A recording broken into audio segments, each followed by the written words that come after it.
Marcos capítulo 14. Vamos a esta mañana a estudiar desde los versos 1 al verso 9. Vamos a leer el texto y vamos a comenzar a estudiar. Dice así: faltaban 2 días para la Pascua y para la fiesta de los panes sin levadura. Y con engaño los principales sacerdotes y los escribas buscaban cómo prender y matar a Jesús. Pero decían: no durante la fiesta, no sea que haya un tumulto del pueblo. Estando él en Betania, sentado a la mesa en casa de Simón el leproso, vino una mujer con un frasco de alabastro de perfume muy costoso de nardo puro, y rompió el frasco y lo derramó sobre la cabeza de Jesús.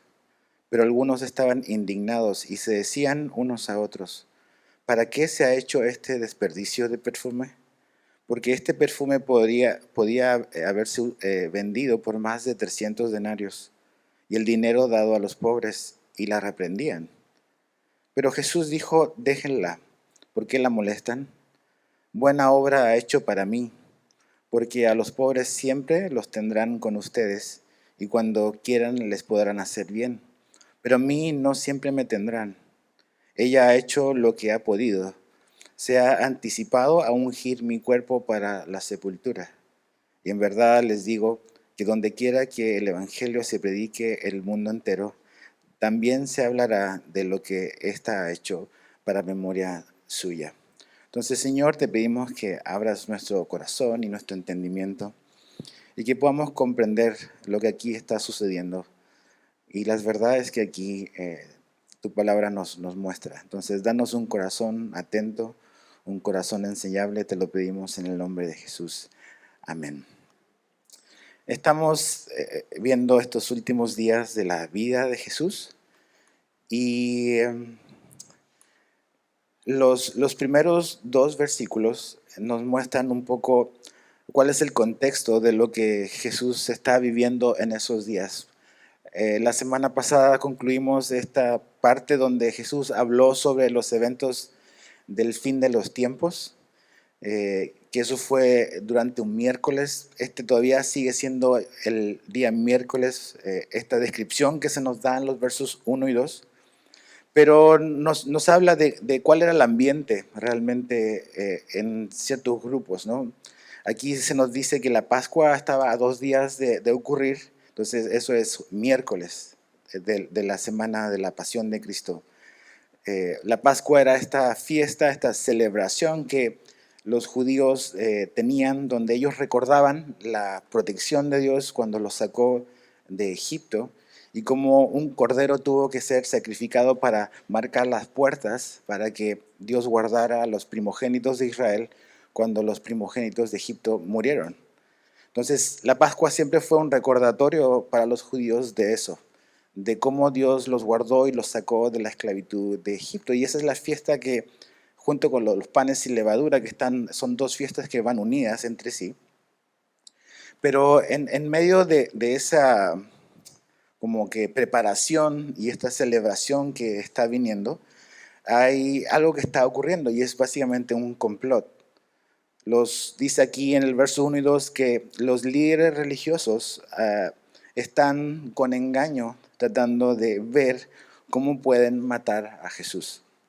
Un complot básicamente es como un acuerdo secreto para hacer algo ilícito y perjudicial en contra de una persona. Y eso es lo que ellos están tramando realmente. En medio o acercándose de una fiesta tan importante religiosa, esa es la ironía. Los líderes religiosos están tramando para matar a alguien, ¿no? Para que veas lo irónico que es todo esto. Ahora, hemos visto en esta serie a lo largo de Marcos que los líderes religiosos comenzaron con un enojo hacia Jesús. Si te recuerdas, ya hace varios meses vimos que en el capítulo, ya desde el capítulo 3, verso 6, decía que los fariseos querían destruir a Jesús. Eso te habla quizás no necesariamente que desde el inicio ellos querían matarlo, pero al menos sí querían destruir a Jesús, su reputación, todo lo que Jesús representaba porque él fue una amenaza para su sistema. Entonces, desde el mero inicio ves esta resistencia y esta oposición de los líderes religiosos hacia Jesús. Ahora, ese enojo inicial fue aumentando y llegamos a un punto como este, donde su enojo ya se ha como cristalizado, pero se ha cristalizado en odio hacia Jesús. Y sus intenciones, nos dice el texto, son bastante claras y necesitamos matar a este hombre. Vamos a matar a este hombre, vamos a matar a Jesús. Ahora, quiero que vayas ahí en tu Biblia, por favor, al evangelio que viene después de Marcos, que es Juan. Perdón, después viene Lucas, es el que viene después de Lucas. Juan capítulo 11. Juan nos da ciertos detalles de cosas que están sucediendo en estos días de los cuales Marcos 14 nos habla. Juan 11, vamos a leer de los versos 45 al 48, porque es la descripción que Juan nos da de estos mismos días. Dice, por esto muchos de los judíos, verso 45 de Juan 11, por esto muchos de los judíos que habían venido a ver a María y vieron lo que Jesús había hecho, creyeron en él. ¿Y qué es lo que Jesús ha hecho? Tienes que leer antes. Jesús acaba de levantar de los muertos a Lázaro. ¿Okay? O sea, a una persona que estaba muerta por varios días, lo sacó de la tumba. Fíjate, algunos creyeron, pero fíjate el contraste, verso 46. Pero algunos de ellos fueron a los fariseos y les contaron lo que Jesús había hecho. Entonces los principales sacerdotes y los fariseos creyeron. No dice eso. Dice, convocaron un concilio y decían, ¿qué hacemos? ¿No? Pues uno le podría decir, pues crean, mijo. ¿Qué hacemos? Porque este hombre hace muchas señales. O sea, ellos reconocían que Jesús hacía muchas señales. ¿Te das cuenta? Como una tan potente, la última, antes de ir a la cruz, resucitar a un muerto. ¿Ok? No son cosas de que me dolía la cabeza y como que se me pasó el dolor de cabeza. Levantó a un hombre que estaba muerto y sepultado por 3 días. Dice verso 48, si lo dejamos seguir así, todos van a creer en él. Y los romanos vendrán y nos quitarán nuestro lugar y nuestra nación. Baja hasta el verso 53, ahí mismo. Así que desde ese día planearon entre sí matar a Jesús. Y verso 57 dice, y los principales sacerdotes y los fariseos habían dado órdenes de que si alguien sabía dónde estaba Jesús, diera aviso para que lo prendieran. Es por eso que necesitaban que alguien de dentro traicionara a Jesús. Alguien que supiera dónde Jesús iba a estar esa noche, y por eso Judas entra ahí. Porque Jesús se retiró del ministerio público, acuérdense. Se dedicó a sus discípulos los últimos 2 días y va a tener la última cena y todo eso. Entonces es un lugar que solamente el grupo interno conoce. Judas conoce ese lugar, porque ya los líderes religiosos lo andaban buscando, como una especie de casi de orden de arresto. El que vea a este hombre necesitamos información porque ya lo vamos a arrestar y porque queremos derechamente matarlo. Ahora, volviendo ahí a Marcos 14, te das cuenta que las intenciones, esta trama, este complot de los líderes religiosos, quieren matar a Jesús, entre comillas, limpiamente. ¿Por qué digo eso? Porque dice, quieren hacerlo sin que haya tanto tumulto, ¿no? O sea, siempre preocupado de las apariencias, no preocupado del fondo. La forma, vamos a cometer un homicidio con guantes blancos, ¿no? O sea, que sea como que limpio, no van a poder salirse con la suya. Entonces, pero te das cuenta de la ironía. No es un grupo de terroristas, del crimen organizado. Estos hombres que están planeando esto son los líderes religiosos de la nación. Y eso lo encuentro como que impresionante, es tremendo. Como hombres que se supone que conocen a Dios son capaces de tramar algo así. Y es lo que pasa con el corazón de una persona que al ser expuesto a la verdad sistemáticamente ha decidido suprimir la verdad en su corazón. Uno no se imagina lo que una persona que ha suprimido la verdad sistemáticamente es capaz de llegar a ser, incluso algo como esto. Entonces, todos somos expuestos a la verdad y todos tenemos la capacidad de ver la verdad y poder responder a ella. Y esa es una decisión personal. Estos hombres han decidido, como dice Pablo en Romanos 1, suprimir la verdad. ¿Y qué es lo que van a hacer? Van a matar a Jesús. Eso es lo que ellos quieren. Ahora, cuando uno ve estas cosas, dices, bueno, entonces, pobre Jesús, como que la cosa se le salió del control, la gente pudo más que Jesús. No. Quiero leerte el Salmo 2. El Salmo 2 es un salmo mesiánico. Si quieres ir en tu Biblia, ve, pero si no, puedes escuchar. El Salmo 2 es un salmo mesiánico, es una profecía que anticipa lo que iba a suceder con el Mesías. Y dice así el Salmo 2 del 1 al 6. Dice, ¿por qué se sublevan las naciones y los pueblos traman cosas vanas? Se levantan los reyes de la tierra y los gobernantes traman unidos contra el Señor y contra su ungido, diciendo, rompamos sus cadenas y echemos de nosotros sus cuerdas. El que se sienta como rey en los cielos se ríe. El Señor se burla de ellos. Luego les hablará en su ira y en su furor los aterrará, diciendo, pero yo mismo he consagrado a mi rey sobre Sión, mi santo monte. Ese es un salmo mesiánico.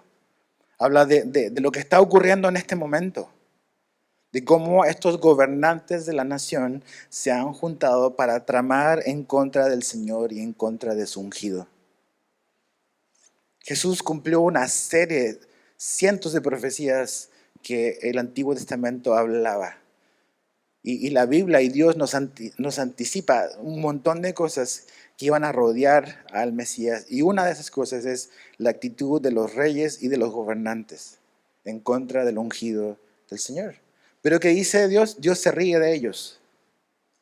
Ellos piensan que al lograr eso van a lograr su propósito. Sí, Jesús va a morir, pero Dios va a usar la maldad del hombre para cumplir sus propósitos. Y eso es lo asombroso de la historia de Jesús, que es Jesús rindiendo su vida voluntariamente. Dice, nadie toma mi vida, yo la pongo y yo tengo el poder para volverla a tomar. Entonces es un cumplimiento de el Salmo 2, lo que está ocurriendo, esta trama y este complot. Ahora, en medio de este panorama muy, muy oscuro, hay como un destello de esperanza y un destello de algo asombroso, y es la historia que comienza a partir del verso 3. Y vamos a leer el verso 3. Dice, estando él en Betania, sentado a la mesa en casa de Simón el leproso, vino una mujer con un frasco de alabastro, dice, de perfume muy costoso de nardo puro, y rompió el frasco y lo derramó sobre la cabeza de Jesús. Este es el incidente que Marcos registra y que Marcos pone aquí. Ahora, en los evangelios, si has leído otras partes y otros evangelios de los que están en la Biblia, a lo mejor esto te puede sonar a otro incidente que está registrado en Lucas 7:36, y no es el mismo evento. En ese evento vemos que Jesús está en la casa de un fariseo. Y estando él en la cena con este fariseo, una mujer, que ahí pone el texto, una mujer pecadora, ungió los pies de Jesús con perfume y con sus lágrimas. Ese es otro evento, no es este mismo evento, no es la misma mujer, es otro lugar, es otra mujer. Ahora, este evento de Marcos 14 sí es el mismo evento que está registrado en Juan 12. Entonces vamos otra vez a Juan 12, porque Juan nos da un poquito más de detalles de este mismo incidente. Juan capítulo 12, verso 1 al 8, voy a leerlo. Dice, entonces Jesús, 6 días antes de la Pascua, vino a Betania donde estaba Lázaro, al que Jesús había resucitado de entre los muertos, y le hicieron una cena allí, y Marta servía, pero Lázaro era uno de los que estaban a la mesa con él. Entonces María, tomando unos 300 gramos de perfume de nardo puro, que costaba mucho, ungió los pies de Jesús y se los secó con los cabellos, y la casa se llenó con la fragancia del perfume. Y Judas Iscariote, uno de sus discípulos, el que lo iba a entregar, dijo: ¿por qué no se vendió este perfume por 300 denarios y se dio a los pobres? Pero dijo esto no porque se preocupara por los pobres, sino porque era un ladrón. Y como tenía la bolsa del dinero, sustraía de lo que se echaba en ella. Entonces Jesús dijo: déjala. ¿Te fijas a quién le está hablando ahí? A Judas. Le dice: déjala, tú déjala. Sobre todo tú, para que lo guarde para el día de mi sepultura, porque a los pobres siempre lo tendrán con ustedes, pero a mí no siempre me tendrán. Entonces nos da un panorama un poco más amplio, y lo que vemos aquí es, tú puedes decir, bueno, entonces hay una contradicción en la Biblia, ¿ves? La Biblia no es la palabra de Dios. Aquí dice en el texto que vimos en Marcos que faltaban 2 días para la Pascua. Juan nos dice que faltaban 6 días para la Pascua. Ok, entonces, ¿dónde ponemos la historia? La historia la ponemos, y la historia de ungir a Jesús lo ponemos donde Juan dice. Son 6 días antes de la Pascua. Lo que Marcos nos dice es que 2 días para la Pascua los líderes religiosos estaban tramando en contra de Jesús. Eso es lo que ocurrió a 2 días de la Pascua. Entonces, ¿por qué Marcos pone la historia en este lugar? Porque no la pone ahí por una razón de cronología. La cronología es 6 días antes de la Pascua. Pero creo que Marcos, inspirado obviamente por el Espíritu Santo, que es el que inspiró las Escrituras, pone esta historia aquí porque es como una luz en medio de la oscuridad. ¿Por qué digo eso? Porque acabamos de ver que el tiempo se está poniendo muy oscuro para Jesús. Los líderes religiosos, los gobernantes de la nación están tramando en contra de él. Lo que viene después en Marcos 14, versos 10 y 11, vemos cómo Judas sale básicamente a negociar la entrega de Jesús. Y creo que por esa razón, por un asunto de historia y no por la cronología en la que iba, Marcos pone en medio de la oscuridad una historia que es extraordinaria, de una mujer que tenía un amor extraordinario, excepcional hacia Jesús. Entonces no es una contradicción en la Biblia. Los 2 días antes de la Pascua son cuando los líderes están complotando en contra de Jesús, pero esta historia de un amor excepcional ocurrió 6 días antes de la Pascua. Eso lo pone el día viernes anterior. El viernes antes de entrar Jesús en la entrada triunfal a Jerusalén. Entonces es muy importante entender eso. Ahora, volviendo a Marcos, se nos dice que esto sucedió en Betania, esta pequeña aldea que estaba a unos 3-4 kilómetros de Jerusalén. No sé qué distancia habrá entre Bonfil y el centro, pero imagínate que es Bonfil, ¿ok?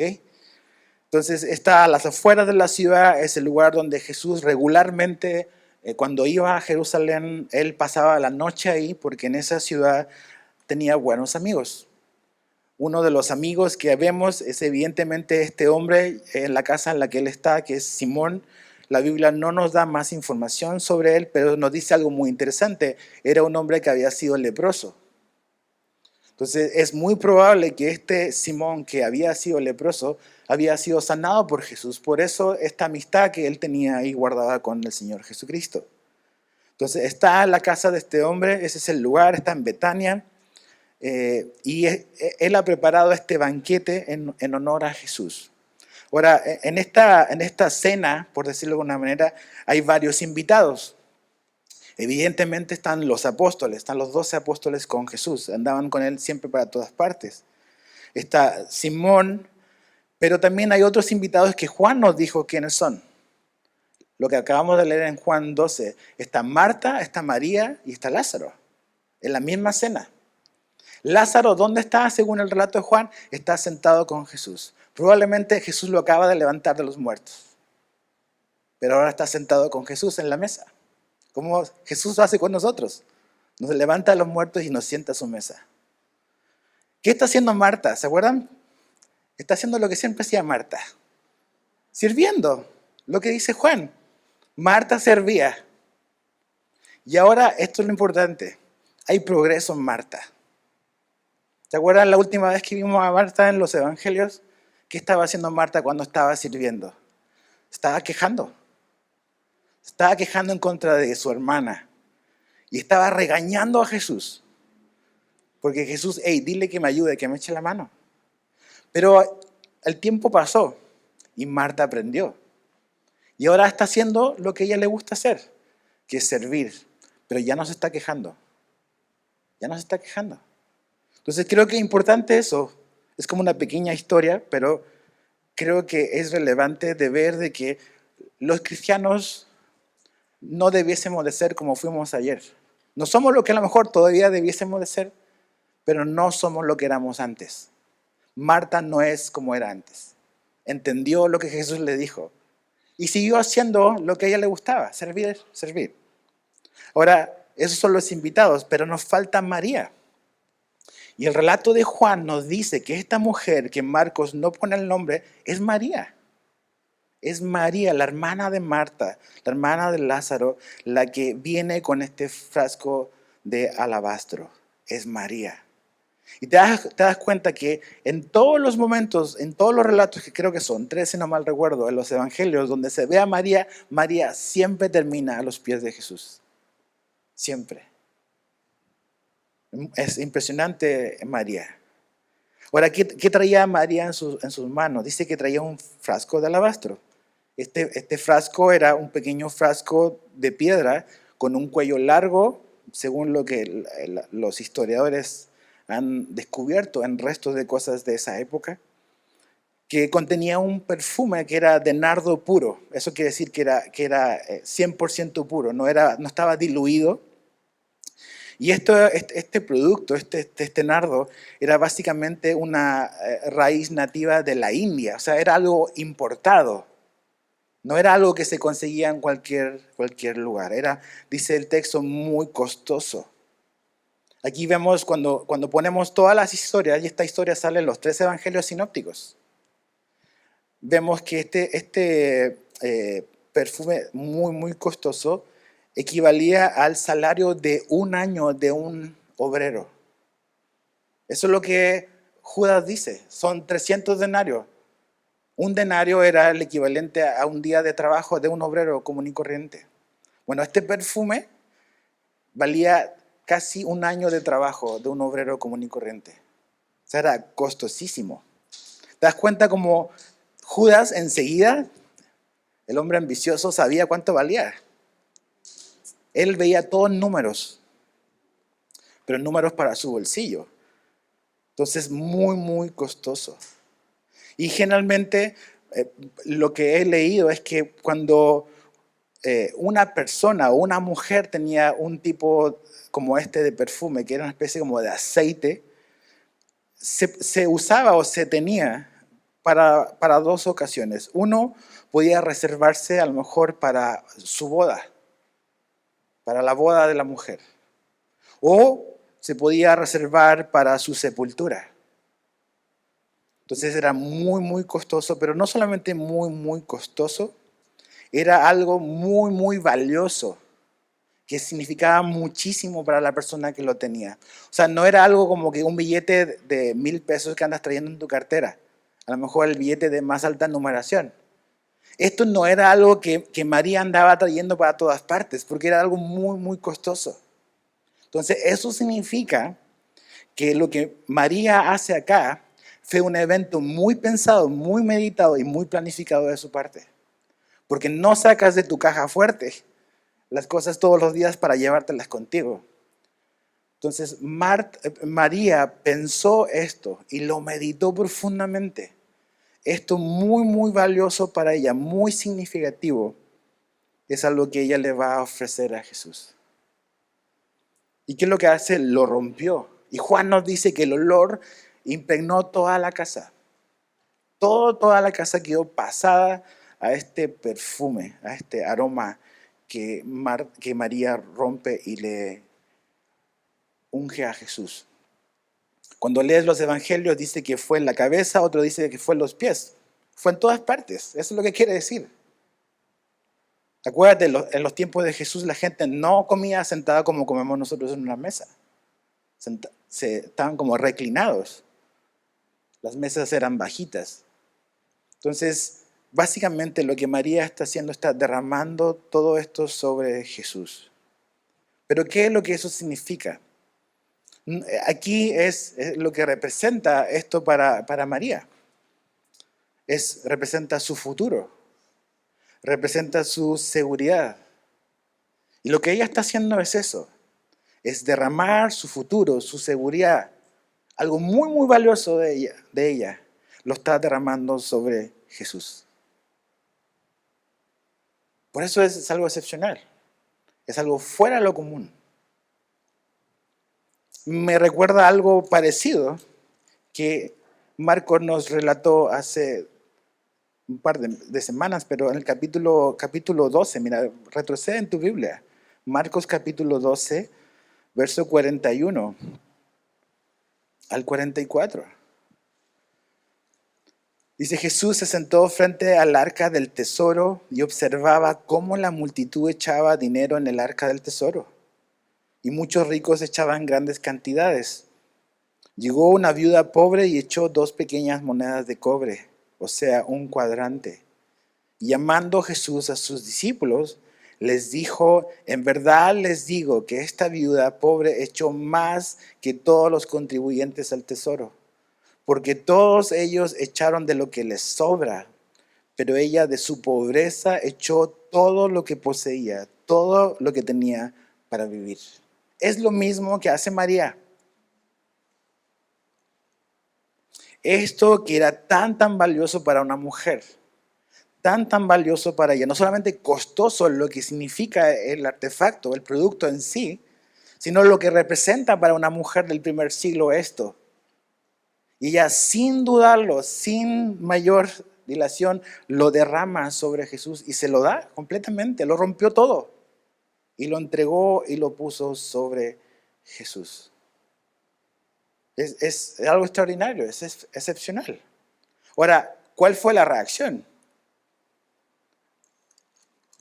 Me llama la atención la reacción, porque Marcos, si te fijas ahí en el verso 4 y 5, dice, pero algunos, lo pone como muy general, pero algunos estaban indignados y se decían, ¿por qué ha hecho este desperdicio de perfume? Juan nos dice que el que iba a la cabeza en esa murmuración era ¿quién? Judas. Judas es el que como que hizo verbal lo que muchos estaban pensando y sintiendo. ¿Qué desperdicio es este? El sentir es indignados. Esa palabra quiere decir están muy afligidos. O sea, yo me imagino, no puede ser esta mujer, qué tonta, ¿no? Así. ¿Por qué? Porque ellos, y a los que Judas representa, son pragmáticos y lo ven como un desperdicio. Lo ven como un desperdicio. Es una pérdida, es un derroche. Y Judas es el que está como verbalizando esa insatisfacción o ese reproche, esa indignación interna. Pero te das cuenta que no es el único ahí que está sintiendo eso. Son los discípulos también, los apóstoles.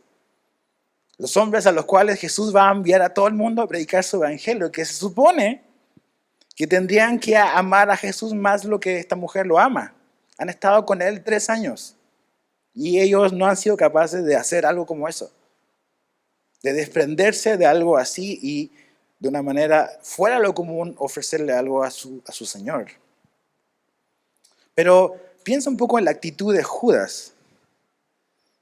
¿De verdad estás desperdiciando eso para Jesús? ¿No has oído o no te han dicho, ¿de verdad vas a la iglesia los domingos? ¿No podrías estar haciendo algo mejor el domingo por la mañana? Ir a la playa, tenemos una hermosa playa acá. ¿De verdad vas 2 veces a la iglesia? ¿Es neta que abres tu Biblia y oras y hablas con Dios? Y todos esos comentarios ¿Estás desperdiciando tu tiempo yendo a la iglesia si Dios no existe, hombre? La actitud de desprecio, de indignación de Judas no es muy diferente a la que muchos tienen hoy en día, de las cosas que ofrecemos para Jesús. El hombre no ha cambiado en lo absoluto en 2000 años. Esa es la reacción de sus discípulos, encabezados por Judas. Aquí nos dice Marcos, es más, a lo mejor, más polite, dice algunos. Juan dice, no, es Judas. Judas Iscariote. Hipócrita hasta el final. Por eso cuando Jesús habla de que hay un traidor, todos empezaron, nunca imaginaron que era Judas. Aquí aprendemos algo de Judas, que era el que administraba las finanzas del ministerio. Eso significa que confiaban en él, que aparentemente daba la impresión de ser un hombre respetable, pero era hipócrita. Entonces, estos hombres, los que están indignados, los indignados, ¿no?, encabezados por Judas, han caminado con Jesús 3 años y no aprecian, están enojados con una mujer y lo consideran, qué fanatismo. ¿Te han dicho eso alguna vez a ti? Que eres fanático. No te tomes tan en serio las cosas de Dios. Qué bueno que vayas a la iglesia, pero no seas fanático. Generalmente una persona que dice tú eres un fanático, en su mente él se toma las cosas respecto a Dios más serias que yo. Siempre es así. Alguien que quiere realmente tomarse las cosas en serio con Dios, para otra persona que no lo toma tanto en serio, es un fanático. ¿De verdad tienes que ir a la iglesia a servir a tal hora? No, hombre, no seas fanático. Ahora, lo interesante es que son los apóstoles que están viendo a fanática a esta mujer. Anoté este texto que me acordé ahora en la mañana mientras cantábamos, de un misionero que perdió su vida por la causa de Cristo, Jim Elliot. Él fue asesinado por los indios Aucas en el Amazonas. Y él escribió lo siguiente. Dice, no es necio el que entrega lo que no puede guardar para ganar lo que no puede perder. No es necio el que entrega lo que no puede guardar, como ese perfume. Se va a perder, va a morir y no va a tener ningún uso. Para ganar Jesús lo que no puede perder. ¿Cuánta gente dijo, qué tonto, qué fanático Jim Elliot, ir al Amazonas a hablarle a unos indios de Jesús y perder su vida y haber sido asesinado él y sus amigos? ¡Qué desperdicio! Ese es el grupo de Judas. Entonces, cuando alguien te dice eso, estamos en un buen grupo, en buena compañía. Cuando la gente nos ve así, no entienden que amamos a Jesús. No entendían cuánto amaba Jim Elliot a Jesús y cuánto amaba al perdido Jim Elliot, que estuvo dispuesto a dejar su comodidad, a perder su vida, entre comillas, por ir y hablarles de Jesús a los indios Aucas en el Amazonas. Esa es la reacción de los hombres de Dios, ¿no? Ahora, ¿cuál es la reacción de Jesús? Versos 6 al 9. Pero Jesús dijo, déjenla. Me encanta eso. ¡Ey, párenla! ¿Por qué la molestan? O sea, la actitud de Jesús es que la defiende. Defiende a María. Déjenla, no la molesten. No la estén bulleando. Jesús no soporta a los bullies. Aquí ni siquiera se lo tolera a sus discípulos. La defiende. No solamente la defiende, sino que halaga su acción. Es un elogio lo que Jesús está diciendo. No solamente la está defendiendo, sino que está halagando su acción. Lo que ella está haciendo está correcto. Fíjate, dice, buena obra ha hecho para mí. ¿Quién sino Jesús puede decir lo que es bueno y lo que es malo? Sobre todo si lo hacemos para Él, ¿no? Dice el verso 7, porque a los pobres siempre los tendrán con ustedes, Y cuando quieran les podrán hacer bien, pero a mí no siempre me tendrán. Entonces, aquí hay gente que malinterpreta esto y dicen, bueno, Jesús dice que a Jesús no le importan los pobres. No, Jesús no está diciendo que no le importan los pobres.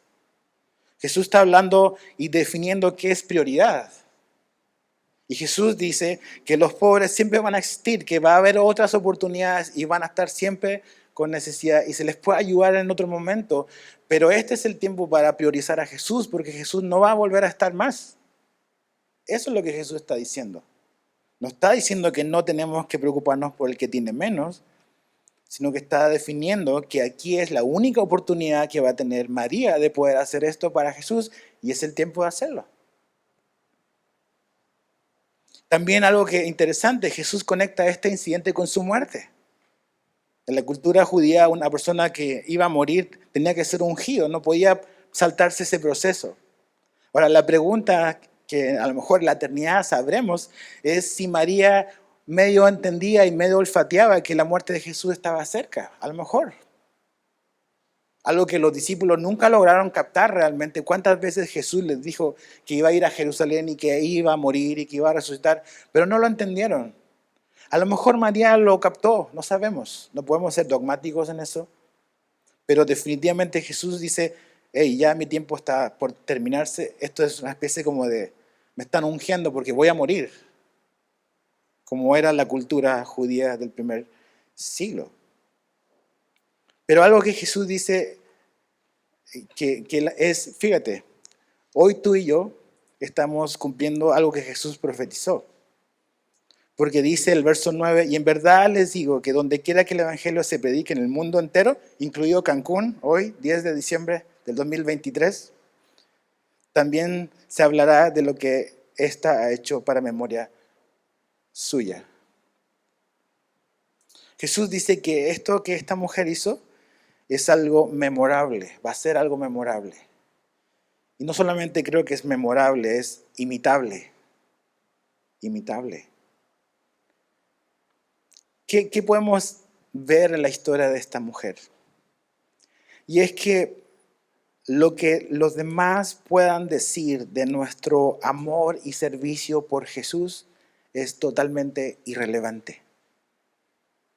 Lo que los demás puedan decir sobre nuestro amor y servicio a Jesús es irrelevante. Muchos vemos, sus discípulos, consideraron esta muestra y esta expresión de amor como a lo mejor demasiado fanatismo. Pero Jesús le dice, ustedes no son quién para decir esto está bien o está mal. Ella lo hizo para mí. Y es algo memorable. Es algo imitable. Entonces, muchas veces creo que nos importa demasiado lo que los demás tengan que decir de nosotros. A veces yo entiendo que somos criaturas sociales y que fuimos diseñados para vivir en compañía de otras personas, no aislados.